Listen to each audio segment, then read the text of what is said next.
she remembered on this day of fate the road that hazarded not the solemn depths, but turned away to flee to human homes, the wilderness with its mighty monotone, the morning like a lustrous seer above, the passion of the summits lost in heaven, the titan murmur of the endless woods. As if a wicket gate to joy were there, ringed in with voiceless hint and magic sign, upon the margin of an unknown world, reclined the curb of a sun-held recess. Groves with strange flowers, like eyes of gazing nymphs, peered from their secrecy into open space. Boughs, whispering to a constancy of light, sheltered a dim and screened felicity, and slowly a supine inconstant breeze ran like a fleeting high sigh of happiness over slumberous grasses pranked with green and gold. Hidden in the forest's bosom of loneliness, amid the leaves, the inmate voices called, sweet like desires, enamored and unseen, cry answering to low, insistent cry.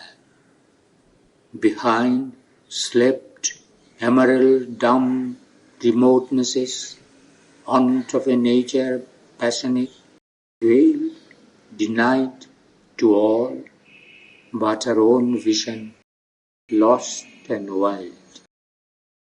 Earth in this beautiful refuge, free from cares, murmured to the soul a song of strength and peace.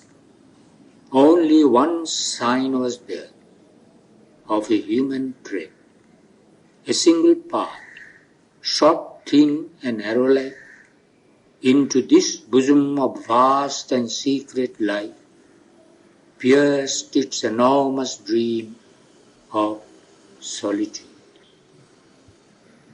Here first she met on the uncertain earth the one for whom her heart had come so far, as might a soul on nature's background limbed stand out for a moment in a house of dream created by the ardent breath of life. So he appeared against the forest verge, inset twixt green relief and golden ray, as if a weapon of the living light, erect and lofty like a spear of God. His figure led the splendor of the morn, noble and clear as the broad peaceful heavens. A tablet of young wisdom was his brow, freedom's imperious beauty curved his limbs, the joy of life was on his open face. His look was a wide daybreak of the gods. His head was a youthful rishi's, touched with light. His body was a lover's and a king's. In the magnificent dawning of his force, built like a moving statue of delight, he illumined the border of the forest page. Out of the ignorant eager toil of the years, abandoning man's loud drummer, he had come, led by the wisdom of an adverse fate, to meet the ancient mother in her groves. In her divine communion he had grown, a foster child of beauty and solitude. heir to the centuries of the lonely wise, a brother of the sunshine and the sky, a wanderer communing with depth and marge, a Veda noir of the unwritten book, perusing the mystic scripture of her forms. He had caught her hierophant significances, her sphered immense imaginations learned, taught by sublimities of stream and wood, and voices of the sun, and star, and flame, and chant of the magic singers of the boughs, and the dumb teaching of four-footed beings. Helping with confident steps her slow great hands, he leaned to her influence like a flower to rain, and like the flower and tree, a natural growth, widened with the touches of her shaping hours. The mastery free natures had was his, and their ascent to joy and spacious calm. One with the single spirit inhabiting all, he laid experience at the goddess' feet. His mind was open to her infinite mind. His acts were rhythmic with her primal force. He had subdued his mortal thought to hers. That day he had turned from his accustomed paths. For one who, knowing every moment's load, can move in all our studied or careless steps, had laid the spell of destiny on his feet and drawn him to the forest's flowering verge. At first, her glance that took life's million shapes impartially to people its treasure house, along with sky and flower and hill and star, dwelt rather on the bright, harmonious scene.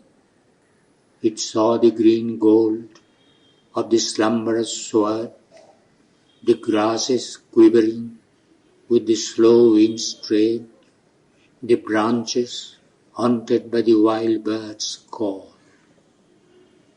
Awake to nature, vague as yet to life, the eager prisoner from the infinite, the immortal wrestler in its mortal house, its pride, power, passion of a striving God, it saw this image of veiled deity, this thinking master, creature of the earth, this last result of the beauty of the stars, but only saw, like fair and common forms, the artist's spirit needs not for its work, and puts aside in memory's shadowy rooms a look, a turn, decides our ill-poised fate. Thus in the hour that most concerned her all, wandering, unwarned by the slow surface mind, the heedless scout beneath her tempting lids admired indifferent beauty, and cared not to wake her body's spirit to its king. So might she have passed by on chance ignorant roads, missing the call of heaven, losing life's aim, but the God touched in time our conscious soul, our vision settled, caught, and all was changed. Our mind at first dwelt in ideal dreams, those intimate transmuters of earth's signs that make known things a hint of unseen spheres, and saw in him the genius of the spot, a symbol figure standing mid earth's scenes, a king of life outlined in delicate air. Yet this was but a moment's reverie, for suddenly her heart looked out at him.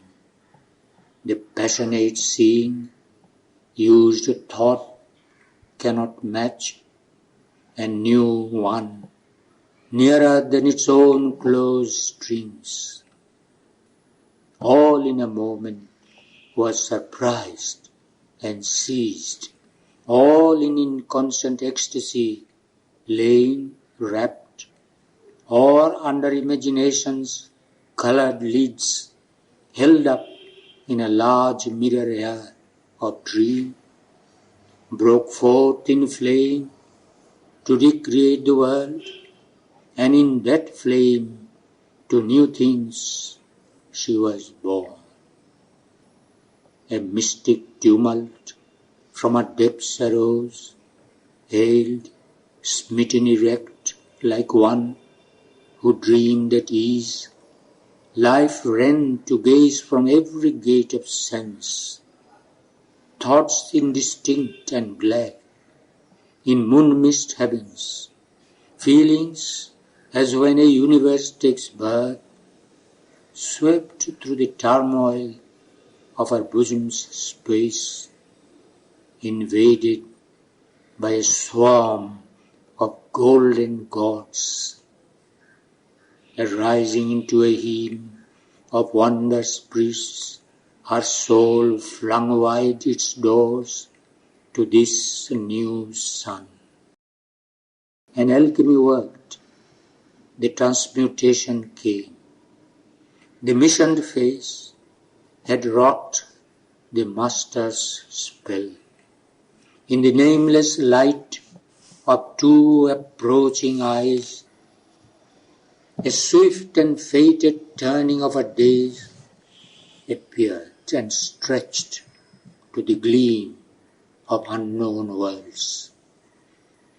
Then, trembling with the mystic shock, her heart moved in her breast and cried out like a bird who hears his mate upon a neighboring bough. Hooves trampling fast, wheels largely stumbling, ceased. The chariot stood like an arrested wind. And Satyavan looked out from his soul's doors and felt the enchantment of a liquid voice fill his youth's purple ambience, and endured the haunting miracle of a perfect face.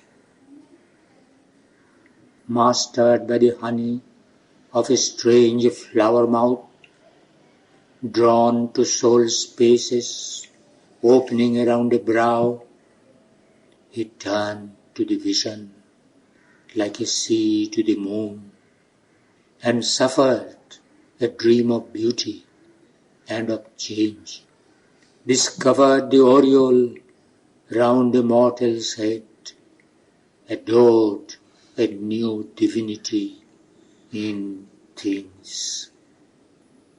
His self-bound nature foundered as in fire.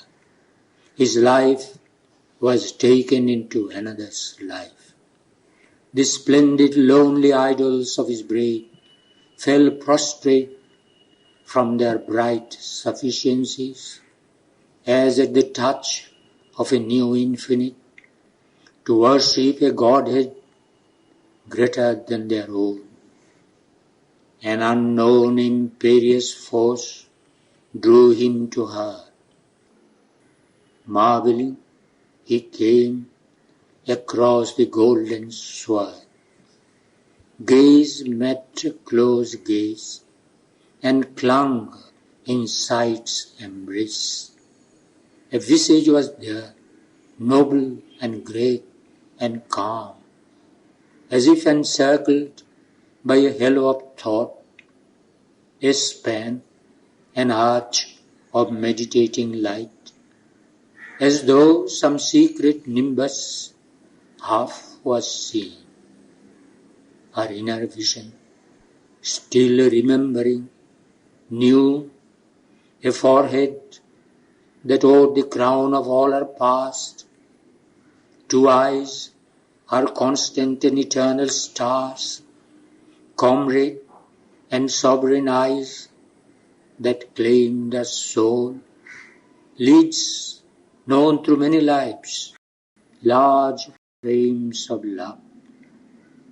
He met in her regard his future's gaze, a promise and a presence and a fire, saw an embodiment of ionic dreams, a mystery of the rapture for which all yearns in this world of brief mortality, made in material shape his very own. This golden figure given to his grasp, hid in its breast the key of all his aims, a spell to bring the immortal's bliss on earth, to mate with heaven's truth our mortal thought, to lift earth's hearts nearer the eternal sun. In these great spirits, now incarnate here, love brought down power out of eternity, to make of life his new undying base.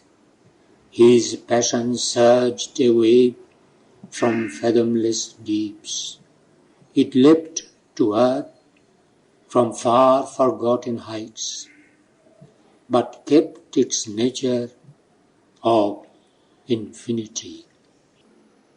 On the dumb bosom of this oblivious globe, although as unknown beings we seem to meet, our lives are not aliens, nor as strangers join, moved to each other by a causeless force.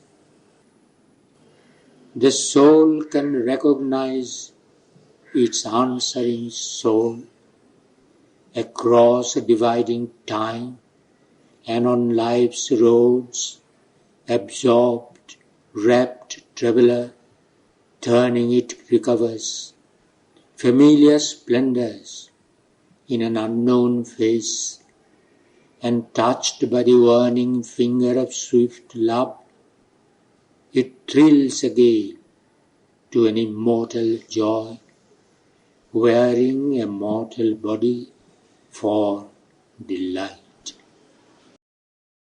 There is a power within that knows beyond our knowings. We are greater than our thoughts, and sometimes earth unveils that vision here.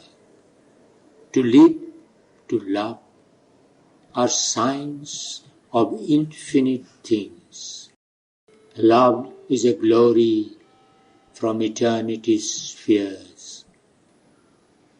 Abased, disfigured, mocked by baser mites, that steal his name and shape and ecstasy, he is still the Godhead by which all can change. A mystery wakes in our inconscient stuff. A bliss is born that can remake our life. Love dwells in us like an unopened flower, awaiting a rapid moment of the soul, or he roams in his charmed sleep, mid thoughts and things, The child God is at play. He seeks himself in many hearts and minds and living forms. He lingers for a sign that he can know, and when it comes, wakes blindly to a voice, a look, a touch, the meaning of a face. His instrument, the dim incorporeal mind, of celestial insight, now forgetful grown. He seizes on some sign of outward charm to guide him mid the throng of nature's hints, reads heavenly truths into earth's semblances, desires the image for the goddess' sake, divines the immortalities of form, and takes the body for the sculptured soul. Love's adoration, like a mystic seer, through vision looks at the invisible, in earth's alphabet finds a godlike sense, but the mind only thinks, behold the one for whom my life has waited long unfilled. Behold the sudden sovereign of my days. Heart feels for heart, limb cries for answering limb. All strives to enforce the unity, all is. Too far from the divine, love seeks his truth, and life is blind, and the instruments deceive, and powers are there, the labor to debase. Still can the vision come, the joy arrive. Rare is the cup fit for love's nectar wine, as rare the vessel that can hold God's birth. A soul made ready through 1,000 years is the living mould of a supreme descent. These knew each other, though in forms thus strange. Although to sight unknown, although life, mind, had altered to hold a new significance, these bodies summed the drift of numberless birds, and the spirit to the spirit was the same. Amazed by a joy for which they had waited long, the lovers met upon their different paths, travelers across the limitless plains of time, together drawn from fate-led journeyings in the self-closed solitude of their human past, to a swift rapturous dream of future joy and the unexpected present of these eyes. By the revealing greatness of a look, form smitten, the spirit's memory woke in sense. The mist was torn that lay between two lives, her heart unveiled, and his to find her turned, attracted as in heaven star by star.